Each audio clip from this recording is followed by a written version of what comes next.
A little bit of a trigger warning here. There is mention of sexual assault in this plot.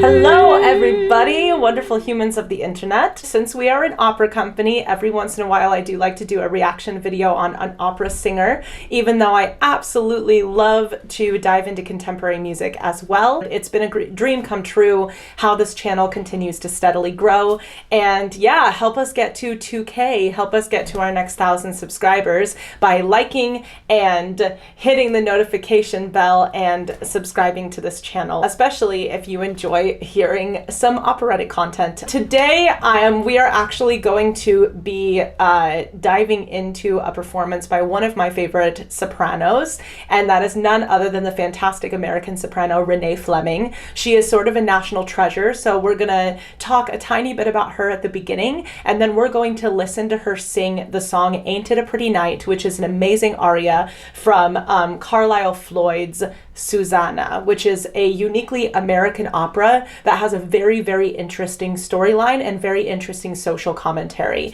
This is a very iconic English aria. It uses very vivid and descriptive language, talking about the character's present mental state. We'll talk about that and divulge that in a second, in accordance to the plot, of course, and also talking a lot about the specific scenery around her and the things that she longs to do in her life. She's addressing kind of her confidant in the show, Little Bat, which is a secondary but very important character in the piece. And she is just absolutely floored and in the present moment by the prettiness of that evening and by the natural scenery around her, but she's also meditating on what it would be like to leave this place and potentially pursue a life in which she is more accepted by her community. If you're in the opera community, you probably know who this person is. She's pretty famous, and even if you're out of the opera community, she's one of the rare opera singers, sort of not quite at the level of Luciano Pavarotti, of course, but similar to that level, that has sort of become a household name, or at least has branched out into some much more mainstream projects than operatic performances tend to be. She has performed tons of opera roles in the leading houses all over the world, including the Metropolitan Opera, several times in New York City, and leading houses in Italy, Germany, and so many other countries. She has had an absolutely illustrious career as an opera singer, but she is also the winner of 4 Grammy Awards, I believe, and she, in 2014, was the first classical artist to ever sing the Star-Spangled Banner at the American Super Bowl. She also produced a contemporary album of old soft rock hits, and she's been in shows on Broadway and in regional musical theater productions as well. So she has branched out of her comfort zone. She's never afraid to do something that might challenge her a little bit, and those are all the things that I've loved about her, and how much more accessible she has used her career to make opera to people of other genres and to people who may not have been exposed to opera before. She's one of those artists that was really not only using her career to be a consummate performer, but also using it to make opera something that was more palatable to a wider audience and a little bit less elitist. She was really a people's soprano through and through, and she is still actively performing and is an absolutely phenomenal singer and is in amazing vocal shape. And so there's still amazing things from her to come, and she has definitely a leadership position in this industry. And a little bit of a trigger warning here, there is mention of sexual assault in this plot. Written in the McCarthy era, SUSANNAH is based loosely on the apocryphal tale of Susanna and the Elders. In New Hope Valley, Tennessee, SUSANNAH, a pretty and well-mannered young woman of humble origins, is faced with hostility from her church community. The opera opens at a square dance given by her church. A group of wives, jealous of SUSANNAH's beauty and the attention it brings from their husbands, are gossiping about her. Mrs. McLean, one of the wives, states that you can't expect more from someone who was raised by her drunken brother Sam.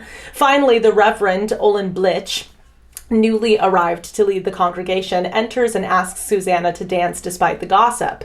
Later that evening, Susannah tells her admirer, Little Bat, son of Mrs. McLean and her husband, an elder of the church, about the dance. Little Bat leaves abruptly once her brother Sam returns from hunting.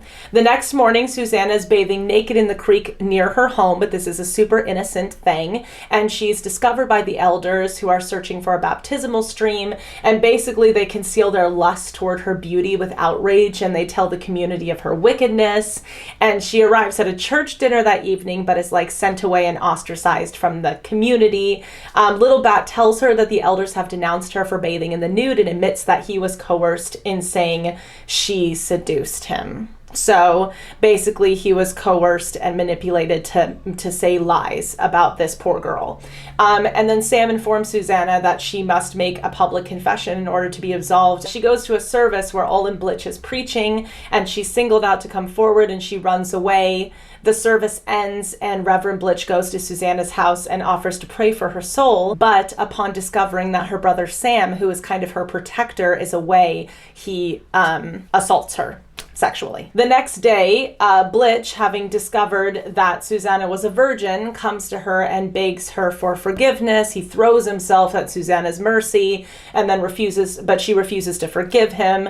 He preaches a sermon to the congregation in which he claims that God revealed to him in a vision that Susannah has been judged unjustly, but the congregation doesn't believe him.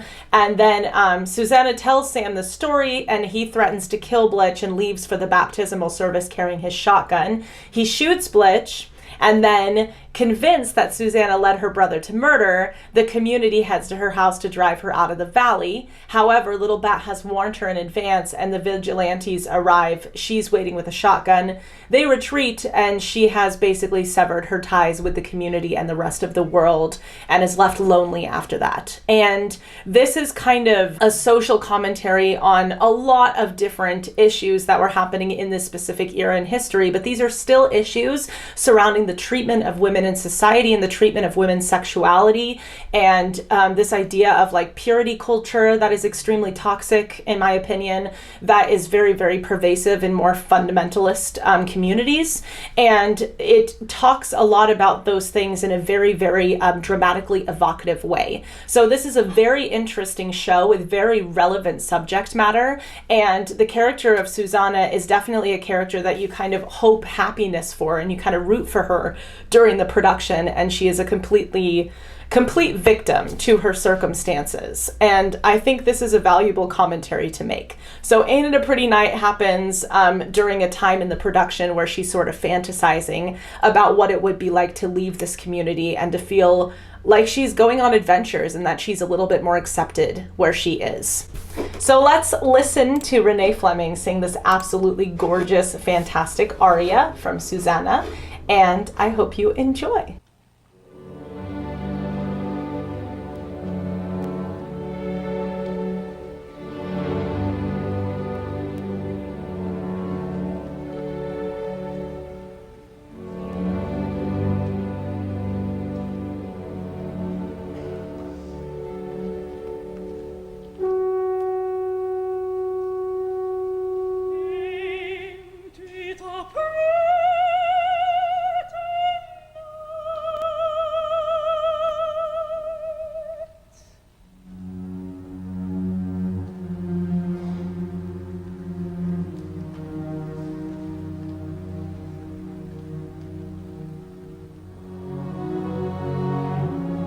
She has this beautiful open space that she puts pretty, the word pretty in. So she's not getting to that place where she's allowing the soft palate not to lift enough, so it becomes a little bit stuck. She is actually setting that with the perfect amount of space so that that note can vibrate freely, because we have to think of our bodies as kind of a column of air, right? And we're sending that column of air up through the vocal folds, out through the mouth.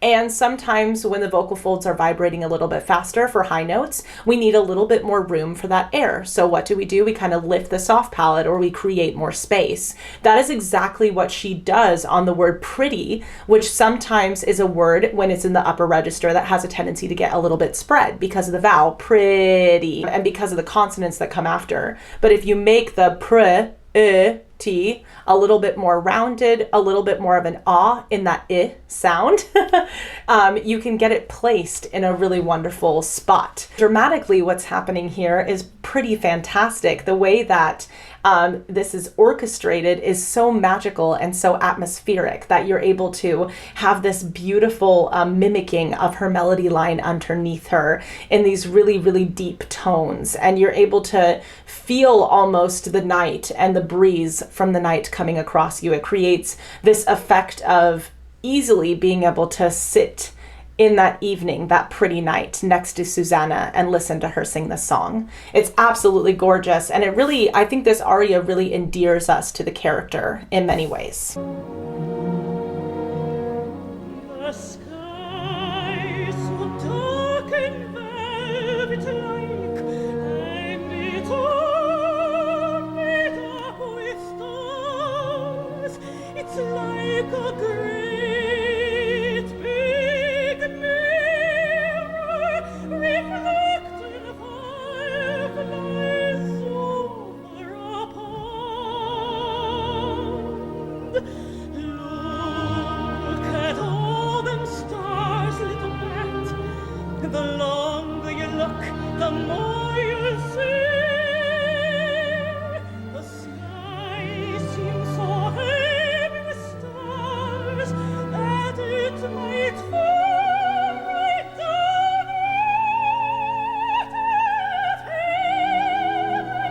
and cover us all up in one big blanket of velvet, all stitched with diamonds. Oh my gosh, you're watching me sit here with this like adoring face. I'm like, because I want that technique someday. What is absolutely incredible about what she's doing is, like I said, she's getting that wonderful soft palate lift whenever she's going into that upper register. No matter what the shape of the vowel is, she's prioritizing that roundness, but she keeps that roundness and that resonance even in the lower register as well. She has so many consonants to deal with in an English aria, especially an English aria that is this wordy, and it's also really, really easy to make this aria seem like a giant run-on sentence. And that doesn't have anything to do with the fault of the composer. I think this is a beautifully composed aria, but I do think that a soprano who sings this has to be very, very aware of phrasing. Renee Fleming is using consonants and the way that she is coloring the consonants with her voice, and she's using the power of her breath to shape phrases. There's moments where she allows her breath to be more audible for the sake of dramatic effect, and that creates variance in the expression. But her default is to have a very, very deeply rooted, calmer breath, because that's good for her technique. So it's all about the balance between those two things, and that creates the finest artistry. She is also really, really emphasizing ending consonants. This is some of the best diction I've ever heard in an interpretation of this aria. And this is a hard aria to get all of those words out because it's in an upper register, in a soprano voice. And oftentimes some of the words can get lost. So the fact that I'm able to clearly understand her shows me that she's not letting the initial consonants get in the way of her airflow. She is paying a little bit more attention to the ending consonants so that we can clearly understand the words. It's all about that balance and that push and pull and all of those different components being in balance with each other.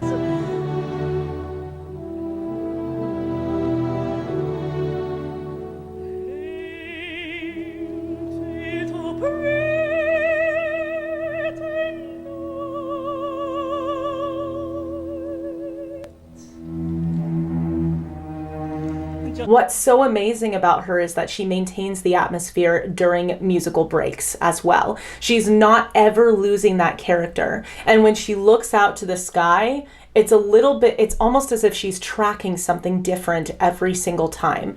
What I tell my kiddos when they're going into an audition room, I have a lot of musical theater students, especially when they go into the audition room for these shows that they do with community theaters.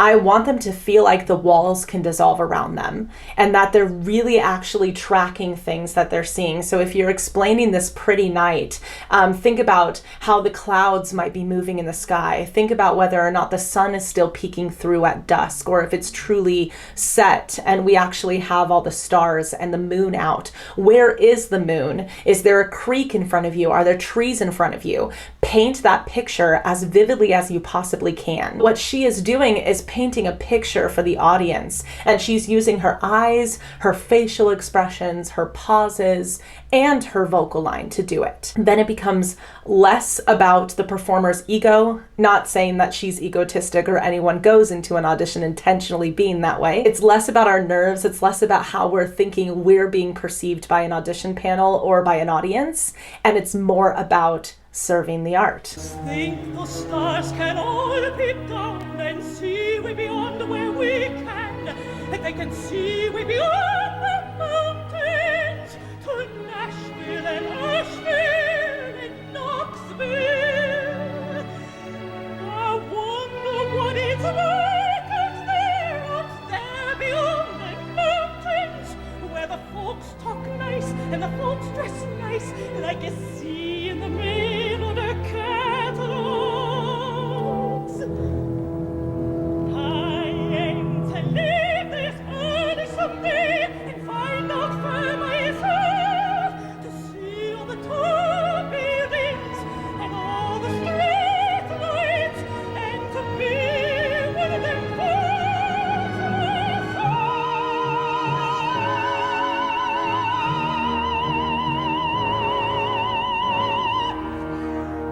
In case you didn't notice by that first high note and the heavy orchestration behind it, this is typically a role that is sung by a either like fuller lyric or even spinto voice. This doesn't necessarily have to be a full-on dramatic soprano. That a spinto voice basically means kind of on the heavier side of medium, kind of heading toward a bigger sound.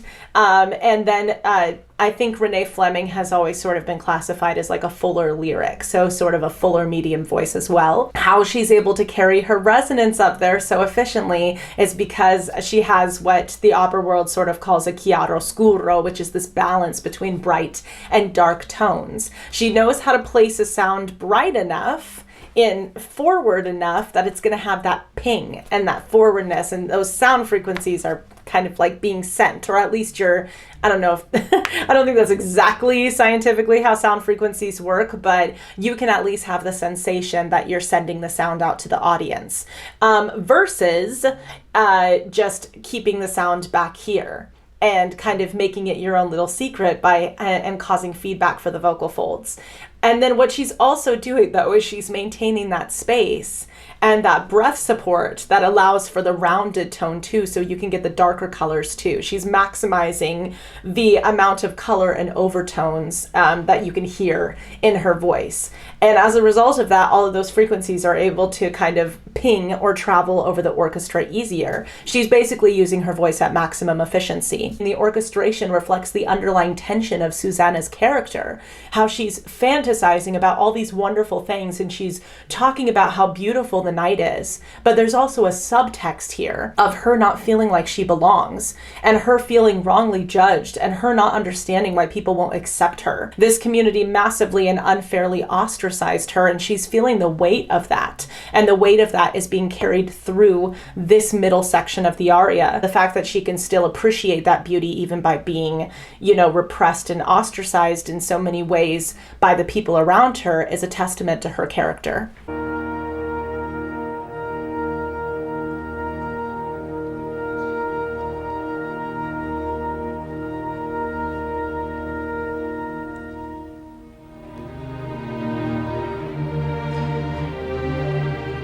I love her bashfulness. I wonder if I'd get lonesome for the valley though, for the sound of crickets and the smell of pine straw,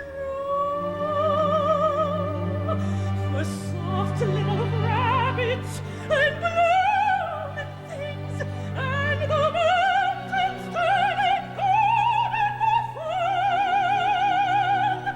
But I could always come back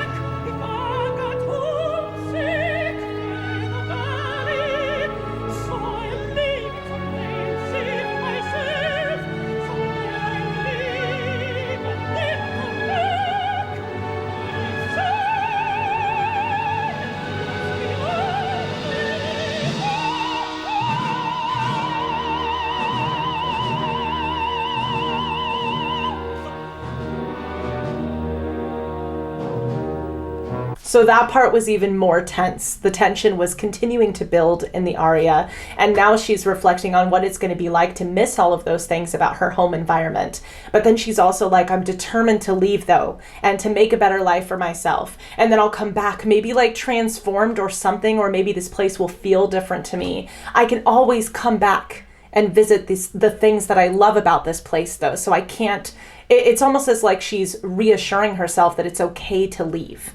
Like she doesn't have to stay in this, because the parts that she does miss, she can return to and visit if she so chooses. But it's having those choices and that agency in her life. That's what she's really longing for. The humbleness and the innocence and, I don't want to say naivety. This is a character that is very good-natured. So there's all of these absolutely fantastic and super dramatic things happening at this point in the aria.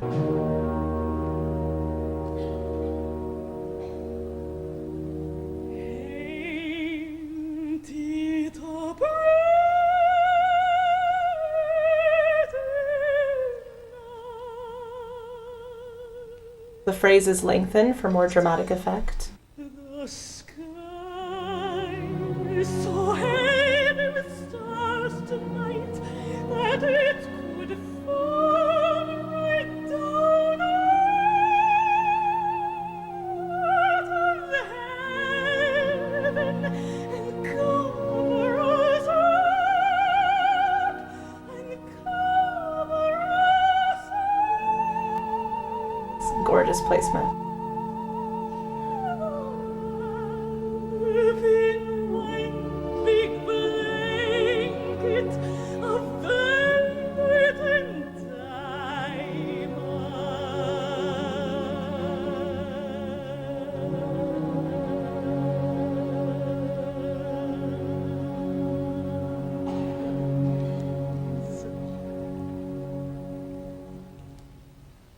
So there was a fermata on a couple notes, which is basically a moment where you're supposed to lengthen a note for dramatic effect. That was happening on some of the high notes in that last phrase, and that's what made the phrasing sound so deliciously gorgeous in her voice. So that's the composer, but also her being able to technically pull those off, those lengthening of the notes through the breath control. She went down into some really well-controlled chest voice at the end, which was absolutely beautiful, but still unified with the rest of her range. It wasn't like we suddenly changed genres.